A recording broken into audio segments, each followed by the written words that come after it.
Hello guys, welcome to sleepy classes. Guys कैसे हैं आप सब? होपफुली अब अपने घर में सब अच्छे होंगे। तो गाइस अच्छे रहिए, ध्यान रखिए अपना। एंड गाइस आज हम डिस्कस करेंगे इकोनॉमिक्स से रिलेटेड 10 क्वेश्चंस। तो चलिए सेशन को स्टार्ट करते हैं। आज का जो हमारा पहला सवाल है, production function refers to the functional relationship between input and, आपको बताना है इन चार ऑप्शन में से कौन सा सही है, किसके साथ रिलेशन बनता है इनपुट का। फर्स्ट ऑप्शन है हमारा प्रोडक्ट, सेकंड है लेआउट, थर्ड है आउटपुट और लास्ट है हमारा सर्विस। वीडियो को पॉज कीजिए और इसका सही आंसर मार्क कीजिए। गाइस इसका सही आंसर है आउटपुट। जो इनपुट है इसका रिलेशन बनता है आउटपुट के साथ। इसको मैं आपको अच्छे से समझाता हूँ। मान के चलो आप कोई कंपनी खोलना चाहते हो, कोई ऐसा आप प्रोडक्शन या फिर मैन्युफैक्चरिंग फैक्ट्री खोलना चाहते हो, ठीक है। अब इनपुट फीचर्स में आपको क्या क्या चाहिए होंगे, ये मान के चलो इनपुट फीचर्स हैं। तो फर्स्ट आपको लैंड को यहाँ पर खरीदना होगा, और सेकंड यहाँ पर आपको लेबर चाहिए होगी, और थर्ड आपको कैपिटल, ये तो मस्ट इंपॉर्टेंट है, ठीक है जी। और लास्ट में एंटरप्रेन्योरशिप। ये इनपुट फीचर्स में आता है, ठीक है। अगर आप किसी भी चीज़ की प्रोडक्शन करना चाहते हो, कोई भी ऐसा मैन्युफैक्चरिंग फैक्ट्री खोलना चाहते हो। अब आउटपुट फीचर में क्या आता है, आप किसी भी चीज़ की अगर प्रोडक्शन कर रहे हो तो वो किस बिहाफ पे कर रहे हो, उसको सेल करने के लिए ऑब्वियसली। तो आप गुड्स बना रहे हो पहले तो, ठीक है जी, और सर्विसेज देने के लिए। तो ये किस में आ जाएंगे, आउटपुट फीचर्स में। और गुड्स किस लिए बना रहे हो, कंज्यूमर के लिए, और सर्विस भी किन को दे रहे हो, कंज्यूमर को, ठीक है जी। तो ये एक तरह का ये आइसोसिएट करता है गुड्स एंड सर्विसेज के साथ। बहुत इजी है ये क्वेश्चन, बहुत बार एग्जाम में आया है, अच्छा क्वेश्चन है, ध्यान से इसको अटेम्प्ट कीजिएगा अगर ऐसे क्वेश्चंस पूछे जाते हैं। आई थिंक हमने पहले भी डिस्कस करा था जब हमने कैपिटल के बारे में पढ़ा था, मतलब इनपुट फीचर्स में। चलिए, तो फैक्टर ऑफ प्रोडक्शन किस पे डिपेंड करता है, what we need to make goods and services like as. और प्रोड्यूसर क्या होते हैं, जो प्रोड्यूस करते हैं, लाइक एस जैसे कंपनी डेट मेक्स गुड्स और डिलीवरी सर्विसेज। और कंज्यूमर का तो आपको पता ही है, जो स्टफ वो बाय करना चाहते हैं अल्टीमेटली वो उसी को ही बाय करेंगे। चलिए नेक्स्ट क्वेश्चन देख लेते हैं। डिटेल एनालिसिस यहाँ पर आप एक बार देख सकते हो। नेक्स्ट क्वेश्चन की तरफ चलते हैं। Demand for steel are example of goods which have. अब देखिए, डिमांड अगर स्टील की बढ़ जाएगी तो हम इसको किस तरह की डिमांड कहेंगे, कंपोजिट डिमांड, या फिर ज्वाइंट डिमांड, या फिर ड्राइव डिमांड, या फिर ऑटोनोमस डिमांड। वीडियो को पॉज कीजिए और इसका सही आंसर मार्क कीजिए। गाइस इसका सही आंसर है ड्राइव डिमांड। अब ध्यान से समझिएगा इसको। अब देखिए, स्टील की अगर डिमांड बढ़ जाती है, स्टील ऐसा तो कोई बाय नहीं करता, ठीक है। ये एक तरह का क्या है, इसको आप ऐसे समझो, ये एक ऐसा गुड है जिसको इंटरमीडिएट गुड कहा जाता है, ठीक है। मतलब इसका मेनली यूज़ किया जाता है ऑटोमोबाइल्स में, ठीक है। अगर स्टील की डिमांड बढ़ेगी तो किसकी डिमांड, आपका मतलब किसके प्राइस बढ़ जाएंगे, कार के प्राइस बढ़ जाएंगे, ठीक है। तो ये एक तरह की क्या होगी, ड्राइव डिमांड। अब एक्चुअली में डिमांड क्या होती है, डिमांड होती है लाइक जैसे आप कोई भी गुड्स को अगर खरीदना चाहो, मतलब इसको ऐसे समझो, फॉर कंजप्शन गुड, या फिर total quantity consumer are willing to able to purchase. ऐसे इजी इजी लैंग्वेज में समझ लो इसको। मतलब मान के चलो आप यहाँ पर कोई भी चीज़ खरीदना चाहते हो, लाइक जैसे आपने घर वालों के सामने डिमांड करी कि हमें एप्पल का फ़ोन चाहिए, ठीक है। अब एप्पल का फ़ोन तो ठीक है, आपने डिमांड करी, आपकी इच्छा है। अब लेकिन घर वाले आपको बोल रहे हैं कि नहीं, आप अभी आप रेडमी का फ़ोन ले लो, ठीक है। अब रेडमी का फ़ोन अगर आप लेते हो, मतलब घर वालों की जो पॉकेट है या आपकी पॉकेट अलाउ कर रही है रेडमी के फ़ोन के लिए, तो उसको डिमांड कहा जाता है इकोनॉमिक्स में। ये जो एप्पल का आप फ़ोन लेना चाहते हो, इसको डिमांड नहीं कहा जाता, ठीक है। मतलब सिंपल लैंग्वेज में अगर मैंने आपको जैसे बताया था, total quantity customers are willing and able to purchase, ये डिमांड नहीं कहलाई जाएगी इकोनॉमिक्स में। इकोनॉमिक्स में डिमांड क्या कहलाई जाएगी, जो आप परचेज कर सकते हो, जो आपकी पॉकेट अलाउ कर रही है, ठीक है जी। डिमांड के ही टू फीचर्स हैं, डायरेक्ट डिमांड और ड्राइव डिमांड। ड्राइव डिमांड मैंने आपको बताया, लाइक जैसे स्टील की प्राइस बढ़े तो ऑब्वियसली ऑटोमोबाइल के भी प्राइस बढ़ जाएंगे। और डायरेक्ट डिमांड को हम किस तरह से देखेंगे, फॉर कंजप्शन गुड्स या फिर goods and services that satisfies consumer desire. मतलब डायरेक्ट डिमांड क्या है, आप मार्केट में गए, मार्केट में जाकर आपने बोला रेडमी का फ़ोन लेना है, ओप्पो का फ़ोन लेना है, ठीक है जी, वीवो का फ़ोन लेना है, ये क्या है, एक तरह की डायरेक्ट डिमांड है, ठीक है जी। चलिए नेक्स्ट क्वेश्चन देख लें, देखते हैं यहाँ पर। आप एक बार इसको डिटेल में अच्छे से पढ़ लेना। और यहाँ पर मैंने एग्जांपल लिए कॉल का, ठीक है, तो आप इसको अच्छे से एक बार देख लेना। चलिए नेक्स्ट क्वेश्चन देखते हैं। लिबरलिज्म स्टैंड्स फॉर, काफ़ी अच्छा क्वेश्चन है ये। फर्स्ट ऑप्शन है हमारा रिलीजियस ऑर्थोडॉक्सी, बी है a movement and an attitude, C है पॉलिटिकल आइडियोलॉजी, एंड डी है freedom in social political and economic expects. Guys आपके एग्ज़ाम से पहले मैं आपको एलपीजी जो रिफॉर्म्स है वो एक बार डिस्कस जरूर करवाऊंगा। यहाँ से क्वेश्चंस बनते हैं। आज की डेट में अगर हम देखें, हमारे गवर्नमेंट का जो मेन एम है वो एक तरह से हम क्वेश्चन भी डिस्कस करेंगे। अभी प्राइवेटाइजेशन को लेकर बहुत ज़्यादा कंसर्न है हमारी गवर्नमेंट, ठीक है। आपने देखा होगा डिसइन्वेस्टमेंट चल रहा है, और ये क्वेश्चन भी आज हम डिस्कस करेंगे। तो एलपीजी रिफॉर्म से क्वेश्चन आपका डेफिनेटली पूछा जा सकता है, ठीक है। इकोनॉमिक्स से क्वेश्चन अच्छे लेवल पर आएंगे तो ये टॉपिक ऑटोमेटिकली इंपॉर्टेंट हो जाएगा। चलिए अभी हम क्वेश्चन पर अपना ध्यान रखते हैं। लिबरलिज्म स्टैंड्स फॉर, तो इसका सही आंसर है freedom in social political economic aspects. मान के चलो आप किसी भी कंट्री में अगर इन्वेस्टमेंट करना चाहते हो तो एटलीस्ट आप एक चीज़ तो देखोगे ना कि वहाँ पर सोशल पॉलिटिकल और इकोनॉमिकली फ्रीडम हो, ठीक है। मतलब ये ना हो कि भाई एक ही रिलीजियस की लेकर ऑर्थोडॉक्स हो, मतलब वहाँ पर आप मैन्युफैक्चरिंग खोलो तो आपको पहले देखना पड़े कि वहाँ कौन सी मतलब ऐसी कंट्री में कि किस चीज़ के प्रोडक्ट्स मतलब आप मेनली वहाँ पर पैसा इन्वेस्ट कर सकते हो, ये यही प्रोडक्ट बिकेंगे, इस तरह से आप समझ सकते हो। बाकी डिटेल में मैं आपको समझाऊंगा, ठीक है। और यहाँ पर इजी लैंग्वेज में लिखा हुआ है, एक बार आप इसको पढ़ लेना। तो इसका डी बिल्कुल सही हो जाएगा। चलिए नेक्स्ट क्वेश्चन देखते हैं। नेक्स्ट क्वेश्चन काफ़ी अच्छा है। Take off stage in an economic means. अब टेक ऑफ स्टेज क्या होती है, ठीक है। चलिए 4 ऑप्शन है, देख लेते हैं। फर्स्ट ऑप्शन हमें क्या कहता है, steady growth begins, B economy is stagnant, और सी है economy is about to collapse, या फिर all controls are removed. Take off stage होता है कि जहाँ पर हमारा कोई कंट्रोल ही ना रहे, मतलब अगर ऐसे आप समझो। तो चलिए वीडियो को पॉज कीजिए और इसका सही आंसर मार्क कीजिए। गाइस इसका सही आंसर है स्टेडी ग्रोथ बिगिंस, ये ऑप्शन बिल्कुल सही हो जाएगा। इसको एक बार डिटेल में देख लेते हैं। Rostow's stage of economic growth, ठीक है जी। इसमें 5 स्टेजेस रखे गए थे, ठीक है। जैसे traditional society, pre condition to take off, drive to maturity, ठीक है। टेक ऑफ क्या होता है, एक शॉर्ट पीरियड है इंटेंसिव ग्रोथ का, in which industrialization begins to occur, workers and institutions become concentrate around a new industry, ठीक है जी। चलिए नेक्स्ट क्वेश्चन देख लेते हैं एक बार। Taxes are as certain as a death because. अब ये स्टेटमेंट कही किसने थी, कई बार तो यही क्वेश्चन आ जाता है, ठीक है। तो चलिए एक बार क्वेश्चन में देख लेते हैं कि इसका सही मीनिंग क्या है। Taxes are as certain as a death because, A option हमें क्या कहता है, they constitute the major source of government revenue, okay. B option, government have a no other source of revenue, C most B S U are run inefficiently, और D है government has its own budget concentrates. Video को pause कीजिए और इसका सही answer mark कीजिए। Hopefully अभी तक आपने इसका सही आंसर अटैम्प्ट किया होगा। गाइस इसका सही आंसर है ए। देखिए हमारा कोई भी गवर्नमेंट हो उसका मेनली सोर्स क्या रहता है, taxes. They constitute the major source of government revenue. चलिए एक बार देख लेते हैं ये स्टेटमेंट कही किसने थी। तो याद रखना बेंजामिन फ्रैंकलिन, और इनके वर्ड से, in the world nothing can be said to be certain except death and taxes, ठीक है जी। और हमारी कोई भी गवर्नमेंट हो, किसी भी देश की गवर्नमेंट हो, उसके लिए मेन जो रेवेन्यू होता है वो टैक्सेस ही होता है। देखिए when applied in economics means that the largest amount of revenue raised bye the government come from the taxation. तभी कहा जाता है कि अगर किसी देश का जो टैक्स सिस्टम है वो अच्छा है, मतलब लोग टैक्स अच्छे से दे रहे हैं, ईमानदारी से दे रहे हैं, तो गवर्नमेंट बहुत ही ईजिली ग्रो कर जाती है, ठीक है। अभी हमारे देश में तो खैर इतना अच्छे से टैक्स नहीं देते लोग, बहुत ही ज़्यादा टैक्स की चोरी होती है। बट चलिए फिर भी काफ़ी अच्छा खासा टैक्स होता है, और इस बार का जो कलेक्शन था वो बहुत अच्छा था। चलिए बताइएगा मुझे कमेंट सेक्शन में, इस बार का जो जीएसटी का कलेक्शन था वो अभी तक काफ़ी हाई गए, तो ये कितना कलेक्शन था अभी रिसेंटली 5 to 7 डेज पहले ये न्यूज़ में भी था, ठीक है। तो आप मुझे कमेंट सेक्शन में बताइएगा। अगर आप न्यूज़ अच्छे चैनल्स की देखते हैं तो आपको डेफिनेटली आता होगा, ठीक है।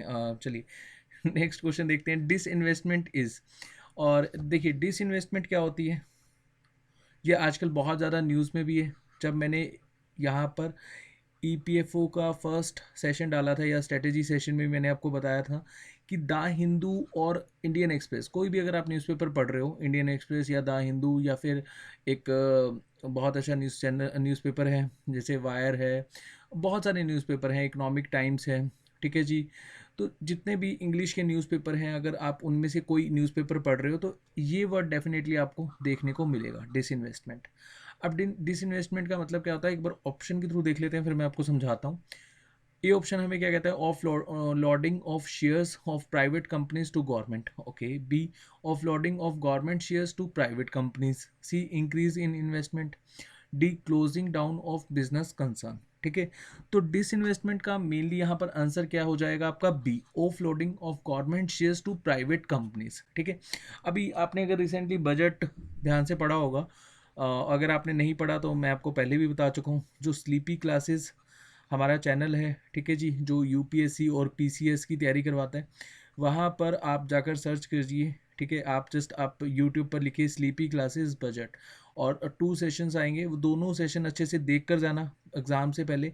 आपके बहुत क्वेश्चन वहाँ से बनेंगे, मतलब 2 से 3 क्वेश्चन आपके डेफिनेटली वहाँ से आ जाएंगे, और 2-3 क्वेश्चन मेरे लिए तो बहुत हैं, क्योंकि एक एक क्वेश्चन पर वेटेज बहुत हाई जाएगी। ठीक है, तो ये बजट के सेशन जरूर देखना, काफ़ी अच्छे से सर ने इसको एक्सप्लेन करवाया है, एक एक क्वेश्चन आपका कवर हो जाएगा यहाँ पर। चलिए हम अपने क्वेश्चन पर आते हैं। अब यहाँ पर डिसइन्वेस्टमेंट का मतलब क्या होता है, गवर्नमेंट अपने स्टेक प्राइवेट कंपनीज को बेच रही है। अब इसका जो एक मैं आपको एग्जांपल देता हूँ, लाइक जैसे बजट में निर्मला सीतारमन जी ने बताया कि इस बार का जो एम है गवर्नमेंट का वो है 1.75 लाख करोड़। इतने का गवर्नमेंट डिसइन्वेस्टमेंट करने की सोच रही है। ठीक है, हालांकि अगर हम पिछले बजट से कंपैरिजन करें तो ये था 2.5 लाख करोड़। ठीक है, और यहाँ मैं कंप्लीटली लिख देता हूँ, ठीक है, ध्यान रखना। और अभी तक हम कितना ये अचीव कर पाए हैं टारगेट, 19,499 करोड़। ठीक है, और हमारी गवर्नमेंट ने इस बार बजट में क्या अनाउंस किया, एलआईसी के जो स्टेक हैं वो हम यहाँ पर सेल करेंगे, भारत पेट्रोलियम कंपनी या कॉरपोरेशन, भारत पेट्रोलियम कॉरपोरेशन ये, ठीक है जी, इसके हम स्टेक सेल करेंगे। एक शिपिंग कॉरपोरेशन ऑफ इंडिया, ठीक है, shipping corporation of India, SCI लिख रहा हूँ मैं, इसको आप लिख लेना। उसके बाद पवन हंस लिमिटेड, ठीक है, इसके भी जो स्टेक है वो गवर्नमेंट अब रिसेंटली प्राइवेट कंपनीज को सेल करेंगे। ठीक है, और 2 बैंक्स के बारे में भी बोला गया था कि 2 बैंक्स को भी हम यहाँ पर डिसइन्वेस्टमेंट करेंगे, और ये सारा का सारा जो प्रोसीजर है ये नीति आयोग के पास जाएगा। मतलब नीति आयोग यहाँ पर एक स्ट्रेटेजिक वे में डिसइन्वेस्टमेंट शुरू करेगा कंपनीज के साथ टाई अप करके। मतलब लाइक एस मान लो, पहले तो इन कंपनीज का प्रोसीजर देखना पड़ेगा भाई किस तरह से डिसइन्वेस्टमेंट हो सकता है। आप जब दोनों वीडियो देख लोगे बजट वाली तो आपको कंप्लीटली एनालिसिस हो जाएगा यहाँ पर मैं क्या कहने की कोशिश कर रहा हूँ। ठीक है, बाकी ये फिगर याद रखना, फिगर्स भी पूछी जाती हैं। चलिए अब देखिए डिसइन्वेस्टमेंट से क्या हमारे देश की इकोनॉमी अच्छे से डेवलप कर पाएगी। गाइज देखिए, लॉन्ग टर्म हम देखें तो डिसइन्वेस्टमेंट का बेनिफिट है, बहुत अच्छे से बेनिफिट है, लेकिन अगर अगर हम राइट नाउ देखें तो काफ़ी ज़्यादा जो ये कंपनीज में लोग काम करते हैं उनको जॉब सिक्योरिटी हो जाएगी। ठीक है, इस तरह से अगर हम देखें तो ये अभी के लिए बहुत ही एक गवर्नमेंट का प्लान क्या है अभी किसी को नहीं पता, लेकिन लॉन्ग टर्म इसके बेनिफिट हैं। जितनी भी कंट्रीज़ हैं अगर वो अच्छे से डेवलप हुई हैं तो ये मेनली रीज़न उनके रहे हैं कि वो प्राइवेट सेक्टर में कहीं ना कहीं उनकी इन्वॉल्वमेंट रही है। ठीक है जी, तो लॉन्ग टर्म बेनिफिट्स डेफिनेटली हैं। अगर हम 10 ट्रिलियन की इकनॉमी बनना चाहते हैं, ठीक है, तो इसके लिए हमें डिसइन्वेस्टमेंट भी करना ही होगा। चलिए बाकी डिटेल में फिर कभी डिस्कस करेंगे। नेक्स्ट क्वेश्चन देखते हैं एक बार। अब mixed economy works primarily through the, अब मिक्स्ड इकनॉमी क्या होती है, हमारे देश की इकनॉमी कैसी है, मिक्स्ड इकनॉमी है। एक बार ऑप्शन में देख लेते हैं। मार्केट मैकेनिज्म, क्या मार्केट पे छोड़ देते हैं, कुछ भी हो मार्केट अपने आप संभाल लेगा, मतलब वही डिमांड और सप्लाई कंसेप्ट। ठीक है जी। बी है central allocative machinery, central allocated तो नहीं होगा, ये तो फिर सेंट्रलाइज्ड इकोनॉमी हो जाएगी जैसे चाइना में है। उसके बाद सी देख लेते हैं, market mechanism regulated by government policies, ये भी नहीं होगा। ठीक है जी, उसके बाद आपका नेक्स्ट ऑप्शन है डी, यही आपका सही आंसर है, market mechanism guided by government participation and planning. ठीक है जी। अब देखिए गवर्नमेंट का इनडायरेक्टली रोल रहता है, मान के चलो कि हमारे देश में इन्फ्लेशन आ गया, तो इन्फ्लेशन के केस में क्या करेंगे, आरबीआई और जो हमारी गवर्नमेंट ऑफ इंडिया ये मिलकर मॉनेटरी पॉलिसीज़ में चेंजेस करेंगे। ठीक है जी, कुछ ऐसी पॉलिसीज़ बनाएंगे कि जो इन्फ्लेशन है उसको किसी हद तक दूर करा जाए, क्योंकि इन्फ्लेशन हम मैक्सिमम क्या कर सकते हैं, +2 या -2 कर सकते हैं। अब ये +2 और -2 क्या है, जितनी हमारी जीडीपी है उसके कंपैरेटिवली अगर हम देखें 4% का हमारा एक इन्फ्लेशन का टारगेट रहता है। ठीक है, अगर +2 होता है या फिर -2 होता है, इसको लेकर हमारी गवर्नमेंट पॉलिसीज़ बनाती है, ना तो ये प्लस में जाना चाहिए ना ही माइनस में जाना चाहिए। ठीक है, मतलब ये 4% एक एवरेज के तौर पे अगर इन्फ्लेशन चल रहा है तो हमारे देश की इकनॉमी अच्छे से रन कर पा रही है, ग्रेजुअली इंक्रीज हो रही है हमारे देश की इकोनॉमी, ठीक है। इन्फ्लेशन भी ज़रूरी है कहीं हद तक, ठीक है, लेकिन इतना रहना चाहिए। अगर इससे कम होता है तब भी दिक्कत है, इससे ज़्यादा होगा तब भी दिक्कत है, ठीक है, ऐसे समझ लो। तो सेंटर की जो हमारी गवर्नमेंट है और जो आरबीआई उसका इंडायरेक्टली रोल रहता है अगर इन्फ्लेशन आ गया हमारे देश में, या ऐसे समझ लो कि फाइनेंशियल क्राइसिस आ गया, वहाँ पर भी गवर्नमेंट अपना रोल दिखाती है, ठीक है, स्कीम्स लेकर आती है और वही मॉनेटरी पॉलिसीज़ में रेट बहुत कम कर देती है, ठीक है जी, कि लोग ज़्यादा से ज़्यादा मार्केट में लैंड करें, मनी सर्कुलेशन में आए पैसा, ठीक है। अगर लोगों के पास पैसा नहीं है तो लोन रेट्स बहुत कम कर दिए जाते हैं, ठीक है, ऐसे इसको समझिएगा। चलिए बाकी डिटेल में यहाँ पर देख लेना बहुत अच्छे से, यहाँ डिटेल में मैंने डिस्क्राइब कर रखा है, आपको एक एक पॉइंट बहुत अच्छे से क्लियर हो जाएगा। चलिए नेक्स्ट देख लेते हैं, deficit planning is an instrument of. अब ये भी बजट में बहुत अच्छे से आपने समझा होगा और बहुत ही नॉर्मली यूज़ होता है अगर हम न्यूज़पेपर पढ़ रहे हैं, डेफिसिट प्लानिंग। देखिए इसको मैं समझाता हूँ आपको। जब बजट आता है हमारे देश में, तब बजट को आप ऐसे समझो, अगर बजट हमारी गवर्नमेंट का बिल्कुल एक्सपेंडिचर के इक्वल है, ठीक है, जितना हमारी गवर्नमेंट खर्चा करेगी बजट बिल्कुल उसके इक्वल है, तो इसको क्या कहा जाएगा, बैलेंस बजट। क्या हमारे देश का कभी बैलेंस बजट होता है? नहीं होता। मान के चलो हमारे बजट का जितना मतलब हमने एक्सपेंडिचर करना है और हमारा रेवेन्यू ज़्यादा है और एक्सपेंडिचर कम है, ठीक है, तो हम किस तरह का इसको बजट कहेंगे, सरप्लस बजट। क्या हमारी गवर्नमेंट का कभी सरप्लस बजट होता है? नहीं होता। मतलब हमारे पास पैसा बहुत ज़्यादा है और हम खर्चा कम कर रहे हैं, नहीं, ऐसा भी नहीं होता। हमारी गवर्नमेंट का बजट या हमारे देश का बजट हमेशा से क्या होता है, डेफिसिट बजट। अब ये कोई ऐसा हमारे देश का नहीं है, जो भी डेवलपिंग नेशंस हैं, ठीक है, डेवलपिंग नेशंस जो डेवलप कर रहे हैं धीरे धीरे, उनके बजट हमेशा से डेफिसिट ही रहते हैं। मतलब वहाँ पर गवर्नमेंट की जो इन्वेस्टमेंट है, एक्सपेंडिचर्स हैं, वो ज़्यादा रहते हैं कंपैरेटिवली रेवेन्यू, ठीक है जी। तो हमारा बजट भी क्या है, एक तरह का डेफिसिट फाइनेंसिंग हमें देखने को मिलती है। और इस बार हमारे देश की जो फाइनेंस मिनिस्टर हैं निर्मला सीतारमण जी, उन्होंने बताया कि 2021 में जो हमारा डेफिसिट है वो अराउंड चला गया 9.5% के आसपास, और ये एक टारगेट है जो हमारी गवर्नमेंट अचीव करेगी। और इस साल का जो बजट में एक हमारी गवर्नमेंट ने टारगेट लिया है, आई थिंक 6.1% के आसपास, ठीक है, तो ये ध्यान रखना, काफ़ी अच्छा पॉइंट है। 6.8%, 6.1 नहीं, 6.8%, ठीक है जी, ये डेफिसिट हमारी गवर्नमेंट रखेगी। और हमारी गवर्नमेंट ने कहा है कि हम 2025 तक जो अल्टीमेटली हमारा टारगेट है 4.5% का डेफिसिट अचीव कर लेंगे, फिजिकल डेफिसिट, ठीक है जी। उधारी जो हमारे पर होगी अकॉर्डिंग टू जीडीपी वो 4.5% होगी। अब इसके लिए हमारी गवर्नमेंट को बहुत ही एफर्ट्स करने पड़ेंगे। हमारी जीडीपी काफ़ी अच्छे से अगर ग्रो करेगी और गवर्नमेंट का जो रेवेन्यू है, जो मतलब गवर्नमेंट के पास इनकम है, अगर वो बढ़ेगी, ठीक है, तभी ये पॉसिबल है। टारगेट तो खैर बहुत ही मुश्किल है टारगेट अचीव करना, लेकिन अगर हमारी गवर्नमेंट ने कहा है तो सोच समझ कर कहा होगा, और गवर्नमेंट के कुछ प्लान्स होंगे और आने वाले टाइम में वो प्लान्स हमारे को देखने को मिलेंगे, ठीक है। अभी के लिए कुछ भी कहना ठीक नहीं है, लेकिन ये टारगेट अचीव करना अगर हो जाता है तो बहुत अच्छी बात है, ठीक है जी। इसको ऐसे समझ लो, लाइक जैसे मान लो कि आपके पास 100 रुपये आप खर्चा कर रहे हो, 150 रुपये, ठीक है, तो आपके पास उधारी कितनी होगी, 150 रुपये, सॉरी 50 रुपये की, 150 नहीं, 100 तो आपने कमाया ही थे, ठीक है। चलिए नेक्स्ट क्वेश्चन देखते हैं, सी ऑप्शन इसका बिल्कुल सही हो जाएगा, फिजिकल पॉलिसी। नेक्स्ट है चीप मनी मीन्स। अब चीप मनी को हम किस तरह से डिस्क्राइब करते हैं? फर्स्ट ऑप्शन है हमारा लो रेट ऑफ इंटरेस्ट, बी है लो लेवल ऑफ सेविंग, सी है लो लेवल ऑफ इनकम, और डी है एक्सेस ऑफ ब्लैक मनी, ठीक है जी। वीडियो को पॉज कीजिए और इसका सही आंसर मार्क कीजिए गाइस। इसका सही आंसर है लो रेट ऑफ इंटरेस्ट, ठीक है, तो ए आपका बिल्कुल सही हो जाएगा, low rate of interest. Cheap money is a loan or credit with low interest or a setting of loan interest rate by central bank like Federal Reserve। अच्छा, चीप मनी गुड है बोरर्स के लिए लेकिन bad है investors के लिए, ये question पूछा जाता है। चीप मनी किसके लिए गुड है? बोरर्स के लिए, और बैड किसके लिए है? इन्वेस्टर्स के लिए। चलिए नेक्स्ट और लास्ट क्वेश्चन देखते हैं, फिर हम क्विज देखेंगे। Deflation is situation in which, deflation की जो सिचुएशन होती है इसको हम किस तरह से देखते हैं? चलिए एक बार आपको इसका आंसर देखने को मिल ही गया होगा, फिर भी हम एक बार ऑप्शन में देख लेते हैं। The value of money is falling, the price of good is increasing, the value of money is increasing, the value sorry the price level is stagnant. देखिए डिफ्लेशन क्या है? मंदी, ठीक है। अब मान के चलो हमारे देश में इन्फ्लेशन आ गया, ठीक है। अब इन्फ्लेशन और डिफ्लेशन एक दूसरे से क्या है, वाइस वर्सा है, ठीक है। मैं इन्फ्लेशन समझाता हूँ आपको, डिफ्लेशन भी समझ में आएगा और डिफ्लेशन भी आपको समझाऊंगा। मान के चलो सबको आप सबको यहाँ पर 10-10 लाख मिल जाए, ठीक है, 10 लाख रुपीज़ आपके अकाउंट में आ जाएं, ठीक है, हमारी गवर्नमेंट मेहरबान हो और सबको कहें चलो हम गरीबी ख़त्म करते हैं, 10 लाख रुपए हम सभी के अकाउंट में डाल देते हैं, ठीक है। अब 10 लाख रुपए या फिर 15 लाख रुपए, ठीक है, ये एक हमारे जो देश के प्रधानमंत्री जी हैं उनके किसी क्लिप को मिसकंडक्ट करवाया गया था, हालांकि उन्होंने कभी ऐसा कहा नहीं, लेकिन मिसकंडक्ट करवाया गया था, ठीक है। ये चलिए जो भी था, ये मान के चलो कि 15 लाख रुपए आ जाए आप सभी के अकाउंट में, 10 लाख रुपए आ जाए, 10 लाख ले लेते हैं, 15 लाख बहुत ज़्यादा हो जाएगा। अब देखिए 10 लाख रुपए अगर आपके अकाउंट में आता है तो आप अपनी नीड्स जो हैं उसको छोड़कर अपनी वांट्स, अपने डिज़ायर्स की तरफ खींचे चले जाओगे, ठीक है।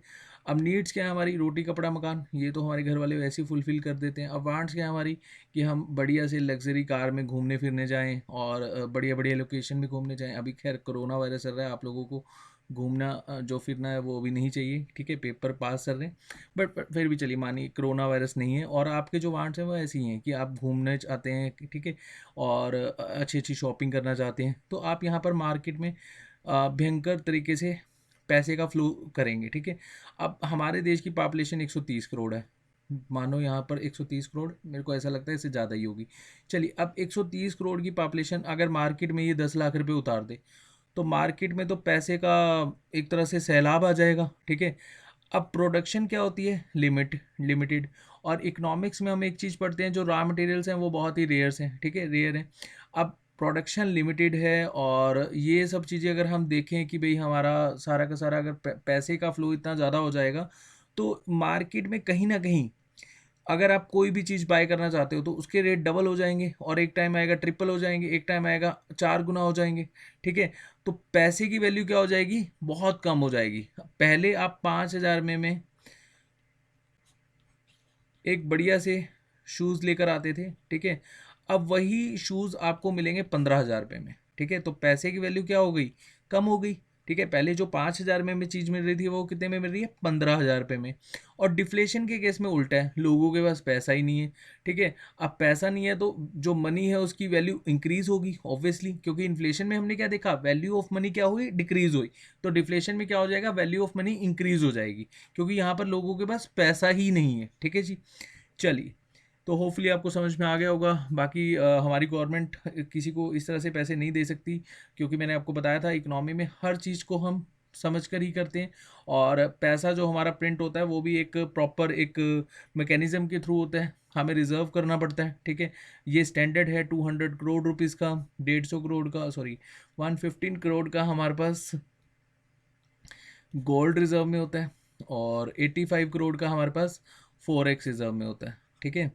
और जितना भी पैसा प्रिंट होता है वो इसी मैकेनिज्म के आधार पर होता है, ठीक है। ऐसा नहीं है कि गवर्नमेंट ने चाहा भाई चलो जितना मर्जी पैसा छाप दो। मान लो कि आप मन में सोचते होंगे अगर मैं प्राइम मिनिस्टर बना तो मैं तो बस पैसे ही छापता रहूँगा, ठीक है। ऐसा नहीं होता, ठीक है, ये बिल्कुल गलत है, आपको थोड़ा सा बेसिक से क्लियर करनी चाहिए इकोनॉमिक्स में, ठीक है। चलिए, मैं भी पहले ऐसे ही सोचता था आज से 7-8 साल पहले। चलिए अब क्विज टाइम देख लेते हैं। अब क्विज जो है काफ़ी अच्छा क्वेश्चन है क्विज में। A currency whose exchange rate is influenced, ये इन्फ्लुएंस्ड है, ठीक है जी, by the government is an. तो 4 ऑप्शन है, बताइएगा इसका सही आंसर कौन सा है। An managed currency, scarce currency या फिर सरप्लस करेंसी, ठीक है। तो बहुत ही अच्छा क्वेश्चन है, इसका जवाब जरूर दीजिएगा मुझे कमेंट सेक्शन में। नेक्स्ट क्विज देख लेते हैं। वो benefits the most during the inflationary period. तो इन्फ्लेशनरी पीरियड में देखते हैं भाई कौन सा किसने बेनिफिट कमाया, कॉर्पोरेट सर्वेंट्स, क्रेडिटर्स, और सी है हमारा एंटरप्रेन्योर्स, और डी है हमारा गवर्नमेंट सर्वेंट्स, ठीक है जी। तो आप यहाँ पर कमेंट सेक्शन में बताइएगा इसका सही आंसर क्या है। लास्ट क्विज देख लेते हैं। How the interest level of countries affected by FDI, ठीक है। अच्छे क्वेश्चन है क्विज़ में, ठीक है। आप लोग सर्च कीजिएगा, अगर आपको नहीं आएंगे बाद में आराम से कमेंट सेक्शन में बताइएगा। अगर आपका गलत आंसर होगा तो वहाँ पर मैं करेक्ट भी करूँगा, ठीक है जी। अगर आपको नहीं समझ आएगा तो आप बता दीजिएगा कि ये तीनों क्वेश्चन में से आपको कोई क्वेश्चन नहीं समझ आया, तो नेक्स्ट वीडियो हम इकोनॉमिक्स में जब भी डिस्कस करेंगे, कोई भी वीडियो डिस्कस करूँगा मैं, तो आपको स्टार्टिंग में ही ये क्वेश्चन समझा दूंगा, ठीक है। तो आप कमेंट कर सकते हो, अगर आपको अभी तक भी कोई क्विज़ में क्वेश्चन नहीं समझ आता तो आप वो क्वेश्चन को पोस्ट कर दो कि सर ये क्वेश्चन हमें समझ नहीं आया, आप एक बार इसको समझा दो, ठीक है जी। तो चलिए, how the interest level of countries affected by FDI, foreign direct investment. अच्छा, एक क्वेश्चन इस बार मेरे को ऐसा लगता है एग्जाम में आ जाएगा। हमारी गवर्नमेंट ऑफ इंडिया ने बजट में स्पेशली अनाउंस करा था कि हम इंश्योरेंस में एफडीआई बढ़ा रहे हैं, पहले 49% था, अब कितना हो गया जी 74%। ठीक है, तो आपको बताना है इंटरेस्ट लेवल इंक्रीज होगा, डिक्रीज होगा, remains unaffected, there is increase और डिक्रीज। तो ये थे हमारे 10 क्वेश्चंस और प्लस में 3 क्विजेज। ठीक है जी, टोटल हमने 13 क्वेश्चन आज डिस्कस करे। ठीक है, अगर आपका कोई डाउट होगा या आपको कोई भी क्वेश्चन समझ में नहीं आया होगा इस क्विज़ में या फिर जो हमने 10 क्वेश्चन डिस्कस करें, तो आप कमेंट सेक्शन में एक बार कमेंट करिएगा, वहाँ पर मैं आपके डाउट्स क्लियर करूँगा। अगर आप क्विज़ को समझना चाहते हो तब भी आप बता देना, मैं नेक्स्ट जो वीडियो होगी उसमें आप लोगों के साथ डिस्कस कर लूँगा। चलिए, thank you so much, hopefully आपको ये सेशन अच्छा लगा होगा। जाते जाते वीडियो को लाइक कर देना, ठीक है जी, और अपने फ्रेंड्स के साथ शेयर कर देना, और जो भी आपके डाउट्स हैं उनको कमेंट कर लेना। पीडीएफ मिलेगी आपको हमारे टेलीग्राम चैनल पर। Thank you so much.